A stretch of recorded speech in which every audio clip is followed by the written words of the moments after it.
Hey, what's up, Roxstars? It's Rox, and I'm coming to you today with a review for Real Housewives of Potomac Season 1, Episode 3. So let's get to it, shall we?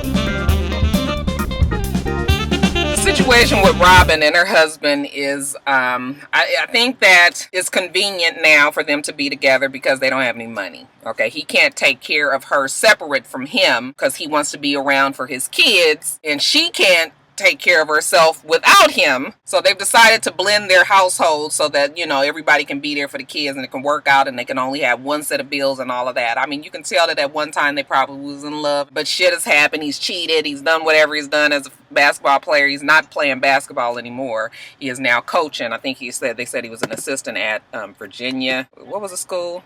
Some school in University of Maryland. There's a potential for him to make more money. You know, he can travel as a coach, and even though he doesn't want to leave his family, he's gonna have to do what he gotta do because motherfuckers is broke. They selling wedding dresses around this bitch, okay? I mean, $6,700 would do really well in my pocket right now, but in the grand scheme of things, $6,700 is not a lot of money. And when you have to start, you know, selling off your shit just to kind of add to the bottom line, that lets you know what the situation is there. If you ask me, they sleeping together, they living together, they're doing everything together anyway. You guys might as well just get back together, okay? Just get past the fact that he cheated. I mean, he was in the NBA at the time. Everybody fucking cheats in the NBA. Yes, you guys, everybody. I know y'all gonna say except Stephen Curry.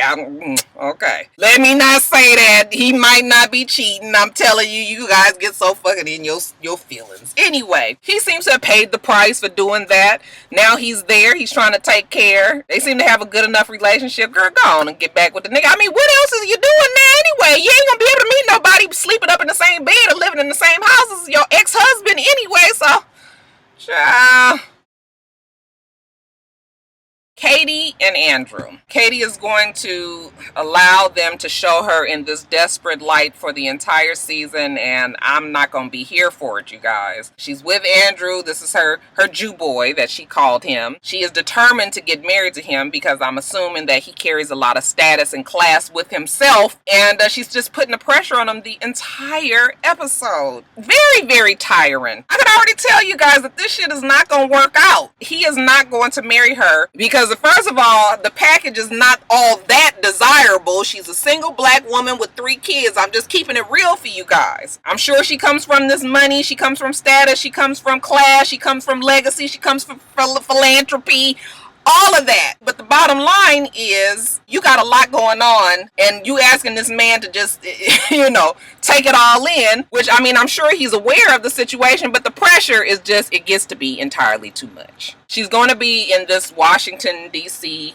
magazine. She was on the cover some years ago, and now they're going to be talking about her again. So, you know, this is a big deal. In the magazine, she makes sure that they're going to mention the fact that she's with this Andrew character, even though he's known as an eligible bachelor in the community. This is going to be good because now this will take the nigga off the damn bachelor list anyway. They'll know that them two are a couple.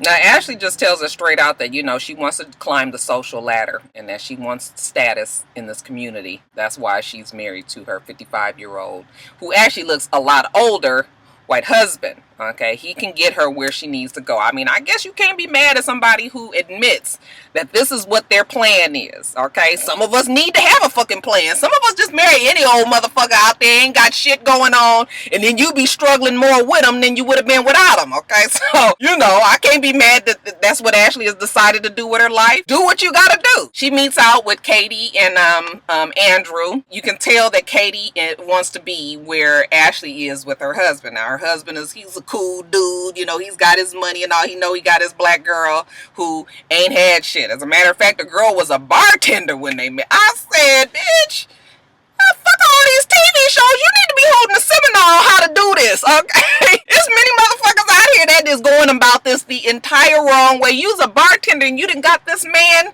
to take care of you? I am not mad. But they're talking. We find out that Katie don't really seem to like too many of these girls on this show. Katie asks Ashley what does she think about the girls that she's met so far. She's met Robin and Giselle, and she was just like, well, you know, Giselle, like, I mean, she called me a thought. There was no reason for that. I told you guys that last when she did it. I was just like, then what is she doing? It was kind of making me feel like Giselle was just envious of the young, cute girl. Because what proof do you have that the girl's a thought? You just fucking met her 15 minutes ago. Okay, so she was just like, yeah, I ain't really feeling Giselle. Got to figure her out. She didn't say much about Robin, but Andrew took the liberty to filling her in about Karen. He was just like, she's a bitch, she's a snob, she thinks she's better than everybody, she's mean. He just went on and on. I was just like, wow, obviously if he feels that way, Katie must feel that way as well. She kind of snickered and giggled along with him. So I thought that was interesting because I thought Katie and Karen seemed to be okay. So Ashley tells Katie that she's going to have this whiskey tasting. I was like, wow, whiskey tasting? That is going to be interesting for these, you know, champagne and wine type ladies. Okay, but yeah, she used to be a bartender, right? So yeah, she says she's, you know, she's more partial to the brown. I was like, girl, I like the brown too. So they're going to have this big event for the magazine. And again, she's got the pressure on her. She's got her mother and her father who've done so much in the community in the past. So, you know, she just wants to have this same type of status. You know, she said she has big shoes to fill. On their way to the party, she's asking Andrew, like, how am I supposed to introduce you? He was just like, you know, Big Daddy, you know, my main squeeze, man in my life, whatever you want to call it. Okay, anything other than fiance, because fuck, he's not the fiance. And you can tell that she's getting more and more annoyed with the fact that he won't even take the opportunity to try to get engaged with her. But again, like I said, what fucking man wants to sit around and be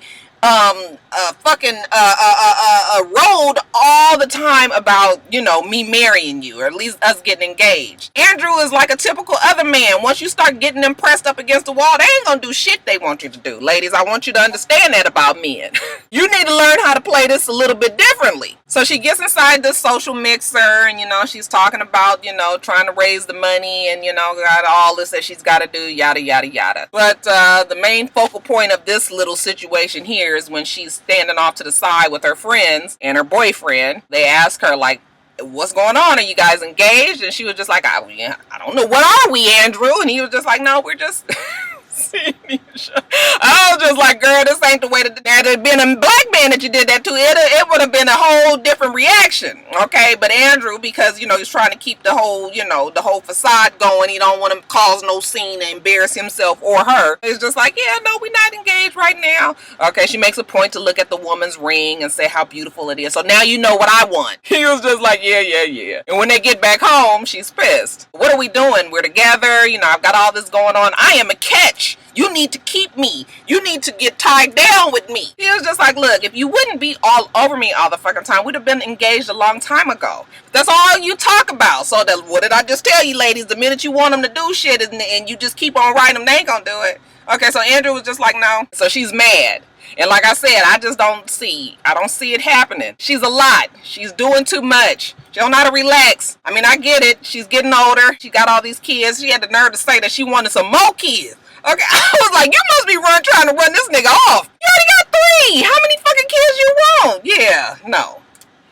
No, Katie. No. You guys, this is my Karen face.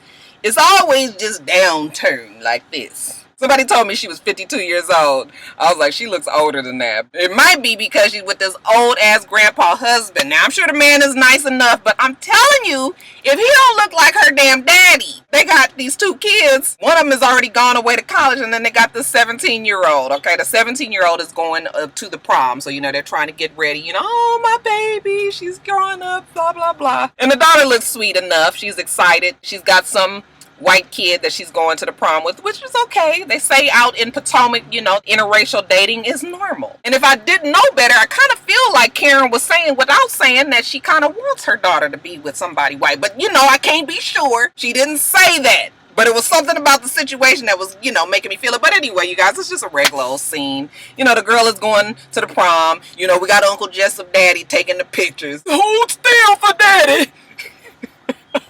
That motherfucker was taking them pictures. I was like, is his hand shaking? Goddamn pictures gonna be blurry trying to take Karen, you take the pictures. I can't even be positive that he know he on a TV show. What you say, mama? We're where? On the TV. Oh, okay. Old ass motherfucker. Anyway, y'all. Karen, you know, it was a pretty lighter. It was a lighter hearted show. Made me kind of like people that I didn't really like before, and not necessarily like people that I originally did like. Okay, so anyway, because she was just like, etiquette rule number 17 says that ladies don't hold grudges. It's bothering her the way that she and Giselle acted out at the, the thing where Giselle tried to apologize to she and Charisse. So she invites Giselle back out. And Giselle's kind of in this mode like, shit, I already did it once, I ain't doing it no more. All right, I tried. Y'all had a problem with it. That's fine. But I'm done. Karen, she's just like, well, I'm not happy with the way that we handled that situation, arguing in the middle of the thing. We as ladies, we don't do stuff like that. Giselle was just like, okay, so now she's trying to tell me how to handle myself in public. But Karen was just like, no. I'm just trying to say that, we shouldn't be this way. I apologize if I was, if you felt like I was rude trying to tell you how the etiquette is and everything. Okay, just bottom line is we ladies, and we should just move on. I'm sorry, okay? And Giselle was just like, yeah, that is the bottom line. You grown, I'm grown. Okay, we're going to agree to disagree on this one. We just going to move on. There ain't no sense in us keeping this fight going, okay? So they was able to bury the hatchet there, okay? Get up, hug each other, and the shit is moved on. So now Karen, now her next job is to try to get Charisse and Giselle to talk. So Karen and Charisse go to a little boutique, and she's just telling her, like, I sat and I talked to Giselle the other day, and, we were able to get past our problems, and now I want you to do the same. We are ladies of Potomac, and we don't keep, let me get my, oh, there it is. Don't laugh, Roxanne. And we don't hold grudges. Charisse was just like, yeah, I'm not going to talk to her because I already talked to her once and I don't have nothing else to do with it. She was rude to me at the party, and yeah, I'm done. So Charisse, as of now, she's still in that mode of like, fuck Giselle. But, they was chilling. They was having a good time. And they have Katie come down with Ashley to this little boutique and try on some bathing suits for Karen's daughter. I missed why they were doing that and why Karen just didn't have her damn daughter there to try on the shit. But I guess this was a chance for Ashley and Karen to interact because they hadn't spoken ahead of this time. So Ashley tells us that she really does like Karen. She doesn't have a problem with Karen or Charisse. So she's not really sure what Katie and Andrew was talking about because the girls seem to be pretty cool. And I will admit that whole scene was pretty cool. Everybody seemed to be having a good time. No, it wasn't everybody up on no airs and the snobbery and all of that. So, we're classy. We don't do this, that, and the other. It was just a good time. So that's why I was saying this episode made me actually be even okay with Charisse, who was just wore my fucking nerves out the whole other couple of episodes that's been on. So that was pretty much it. Everybody now knows everybody, and now we just have to talk about this whiskey tasting.